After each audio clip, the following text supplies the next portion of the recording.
नमस्कार, स्वागत आहे तुमचं आपल्या डिलिशियस कट्टा या मराठी चॅनलवर। आज आपण दाल पराठा करणार आहोत। तर हा दाल पराठा खूपच पौष्टिक आहे आणि प्रोटीनने भरपूर असा आहे। त्यामुळे मुलांना तुम्ही हे पौष्टिक पराठे करून देऊ शकता किंवा घरात आपण जेवणासाठी देखील करू शकतो। हे पराठे खूप छान होतात, एकदा नक्की ट्राय करा।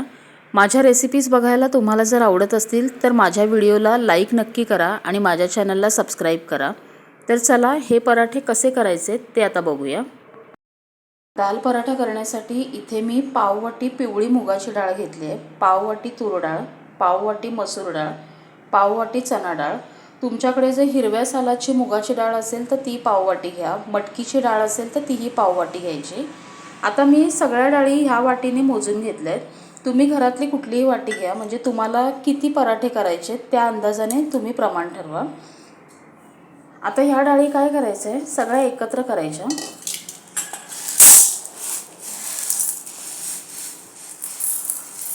ह्या डाळी एकत्र करून आता ह्या 2 ते 3 पाण्याने मी स्वच्छ अगोदर धुवून घेते। तर ह्या डाळी मी 3 वेळा स्वच्छ धुवून घेतल्या आहेत आणि त्याच्यात थोडं परत पाणी घातलं आहे। आता याच्यावर झाकण ठेवून आपल्याला ह्या डाळी 1 तासभर व्यवस्थित भिजवून घ्यायच्या आहेत। तुमच्याकडे जर वेळ कमी असेल तर कोमट पाण्यामध्ये 1 अर्धा तास भिजत ठेवला तरी पण चालेल। आता इथे डाळ मी तासभर चांगली पाण्यात भिजवून घेतली आहे। हे बघा, छान डाळ भिजली आहे। अशी डाळ आपल्याला करायची आहे। आता डाळ का आपण भिजवतोय तर आपल्याला डाळ अगदी मऊ आपल्याला शिजवून घ्यायची आहे। आता ह्या पाण्यासकटच मी ह्या पातेल्यात घालते। तुम्ही जर डायरेक्ट लहान कुकरला शिजवणार असाल तरी पण चालेल। आता मी ह्या पातेल्यात घालून शिजवणार आहे। फक्त शिजवताना खूप पाणी ठेवू नका, नाहीतर आपल्याला मळताना कणिक खूप लागेल। अगदी डाळ बुडेल एवढं पाणी घालायचं। त्याच्यात 1 लहान अर्धा चमचा हळद घालूया। आता हे हळद मिक्स करूया आणि कुकरला 3 ते 4 शिट्या देऊन याला अगदी मऊ असं आपल्याला शिजवून घ्यायचं आहे। आता इथे डाळ मी कुकरमध्ये एकदम मऊ अशी शिजवून घेतली आहे। हे बघा, अशी अगदी मऊ शिजायला पाहिजे, त्यासाठीच आपण भिजत घातली होती। डाळ भिजवून घेतली की अशी छान मऊ होते। आता ही थोडीशी थंड होऊ देऊया, खूप गरम आहे। आता डाळ थंड होते तोपर्यंत आपण एक वाटण करायचं आहे। त्यासाठी मी इथे 5 हिरव्या मिरच्या घेतल्या आहेत, लसणाच्या पाकळ्या घेतल्या आहेत 8 ते 10 आणि थोडं आलं घेतलं आहे। आता हे मिक्सरला पाणी न घालता आपल्याला वाटून घ्यायचं आहे। आता ही डाळ व्यवस्थित थंड झाली आहे। याला आता मिक्सरच्या भांड्यात काढून घ्यायचं आहे आणि मिक्सरमध्ये घालून याला एकदम बारीक असं वाटून घ्यायचं आहे डाळ।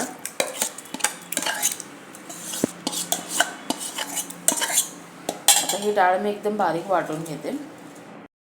आता ही डाळ मी अशी बारीक वाटून घेतली। आता आपण कणिक मळायला घेऊया।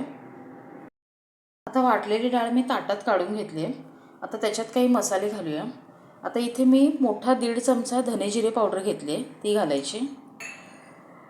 1 चमचा बेडगी मिरचीचं तिखट घेतलं आहे, हे रंगासाठी घेतलं आहे। बेडगी मिरचीचं तिखट हे तिखट नसतं। इथे 1 लहान अर्धा चमचा हिंग घेतला आहे। डाळी आहेत त्यामुळे हिंग घालायचं आहे आणि इथे भरपूर अशी कोथिंबीर घेतली आहे। आता आपण ज्या वाटीने डाळी मोजल्या होत्या त्याच वाटीने आपल्याला 2 वाट्या पहिला गव्हाचं पीठ घालूया। तर ही 1 वाटी आणि ही दुसरी वाटी आणि याच्यातच 1 अर्धी वाटी आपल्याला तांदळाचं पीठ घालायचं आहे। तर याच्यात घालायचं आहे चवीप्रमाणे मीठ आणि हे सगळं आपल्याला मिक्स करून मळून घ्यायचं आहे। जर मळताना आपल्याला गरज वाटली तर परत थोडंसं गव्हाचं पीठ घालायचं।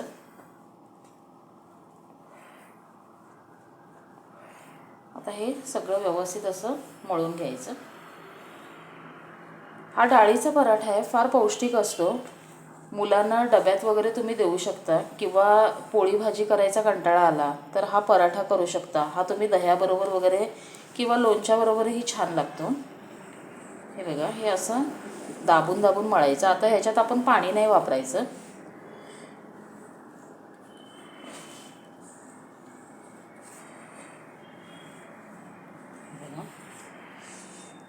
आता मी हे व्यवस्थित मळते आणि मळून तुम्हाला दाखवते।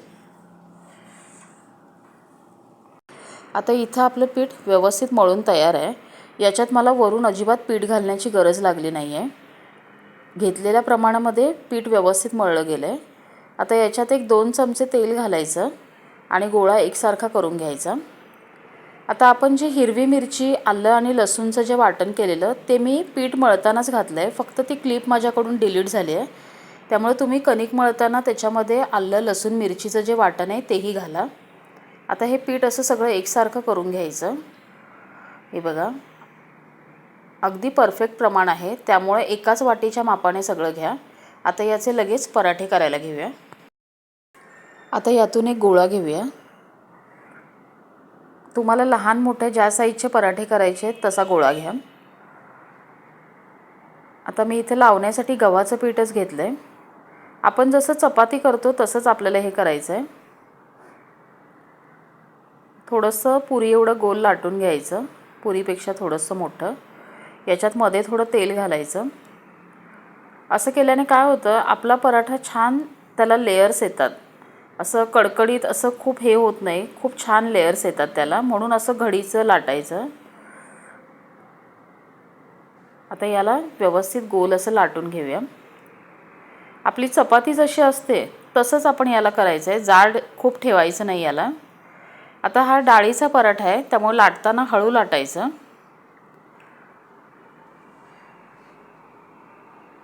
हे बघा, व्यवस्थित सगळीकडून एकसारखं करून घ्यायचं.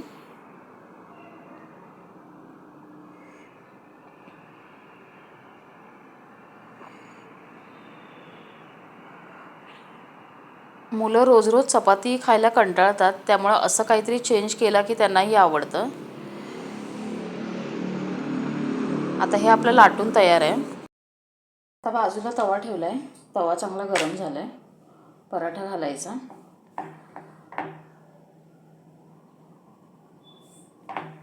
आणि याला व्यवस्थित भाजून घेऊया.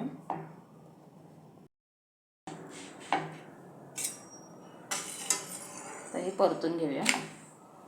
याला तेल लावूया.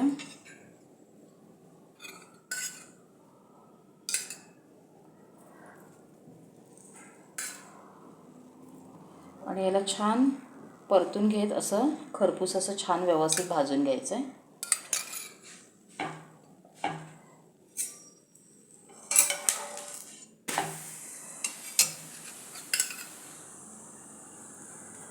रंगही फार सुंदर आला आहे. आता या पराठ्यात जे मिरचीचं वगैरे प्रमाण आहे, तुम्हाला कसं तिखट लागतं, कसं आवडतं त्याप्रमाणे तुम्ही मिरची कमी अधिक करू शकताय. हे बघा, खूप छान अगदी खुसखुशीत होतात. त्यामुळे नक्की करा, मुलांना डब्यातून द्या, घरात करा.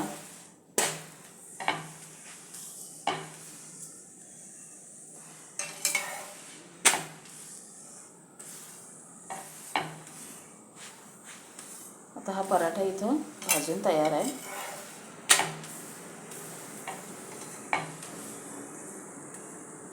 आता हा काढून घेऊया आणि मी बाकीचे पराठेही असेच करून घेते.